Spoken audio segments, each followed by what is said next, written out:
अस्सलामु अलैकुम वरहमतुल्लाहि वबरकातुहू। दरस हदीस का सिलसिला हमने शुरू किया था और इसी ज़िम्मन में आज हम लोग अगली हदीस का मुताला करेंगे।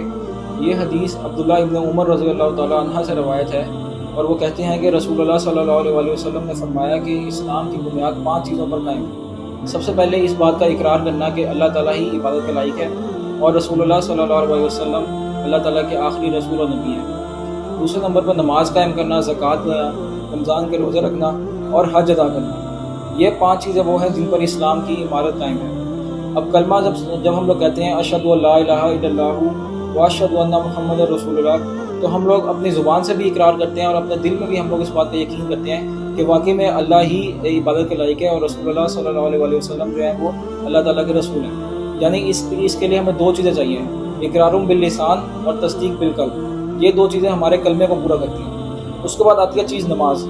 अब जब कोई भी बंदा इस बात का इकरार करता है कि वो अल्लाह ताला की बंदगी में आता है, तो अब उसके लिए प्रैक्टिकली कुछ उसको काम करने पड़ेंगे। सबसे पहले जो हुक्म आता है वो नमाज का है। नमाज जब हम लोग पढ़ने जाते हैं तो हम लोग इस बात का इकरार करते हैं कि हम लोग अल्लाह ताला की इबादत कर रहे हैं, बंदगी कर रहे हैं और उसके सामने अपने आप को सरेंडर कर रहे हैं, सबमिट कर रहे हैं। ये कॉन्सेप्ट है नमाज का।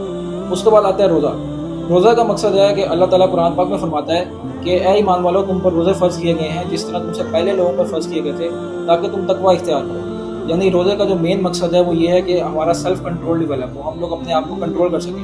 रोज़े में हम लोग जो हलाल चीज़ें हैं उनसे भी अपने आप को रोकते हैं। तो यही कॉन्सेप्ट हमने पूरे साल में अप्लाई करना होता है और हम लोग अपने आप को जो हराम चीज़ें जो अल्लाह ताला ने जिससे हमें मना किया है उससे हम लोग अपने आप को बचाते हैं। इसके बाद चौथी चीज़ है ज़कात।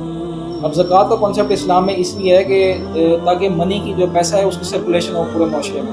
अगर पैसा एक जगह पर इकट्ठा हो जाएगा तो उसकी एग्जाम्पल आप यूँ समझें कि जैसे हमारी ह्यूमन बॉडी है और इसमें ब्लड सर्कुलेट कर रहा है। अगर किसी एक जगह पर किसी एक ऑर्गन में ब्लड की सर्कुलेशन रुक गई तो क्या होगा कि वो ऑर्गन भी डैमेज होगा और जहाँ पर ब्लड नहीं पहुँच रहा वो भी डैमेज होगा। अब ज़कात क्या करती है कि जो मालदार लोग होते हैं, जो साहिब निसाब होते हैं, उन पर अल्लाह ताला ने एक मखसूस मिक़दार में ज़कात फ़र्ज़ की है। जब वो ज़कात देती हैं तो वो पैसा गरीबों तक जाता है। इस तरह पूरे माशरे में जो है वो एक पैसे की सर्कुलेशन होती है और हर बंदे तक उसका हक़ पहुँचता है। फिर 5वीं चीज़ आती है हज।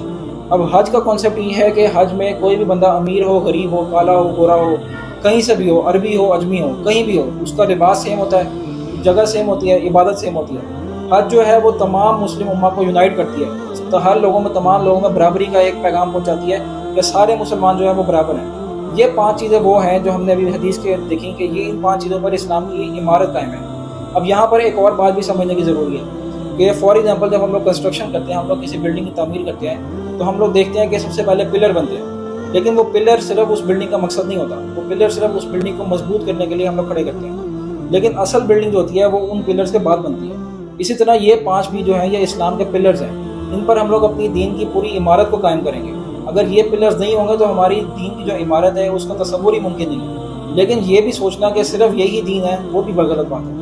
तो इसलिए ये 5 चीज़ें हम सबसे पहले हम लोग इन 5 चीज़ों पर अपने आप को इम्प्लीमेंट करना शुरू करें, अपने सोसाइटी में इन 5 चीज़ों को फैलाएं। और जब ये 5 चीज़ें हों तो फिर हम लोग इसके बाद जो असल दीन की तरफ लोगों को लेकर आएँ और वो है कि अल्लाह ताला के दीन को कायम करना। जज़ाकल्लाह।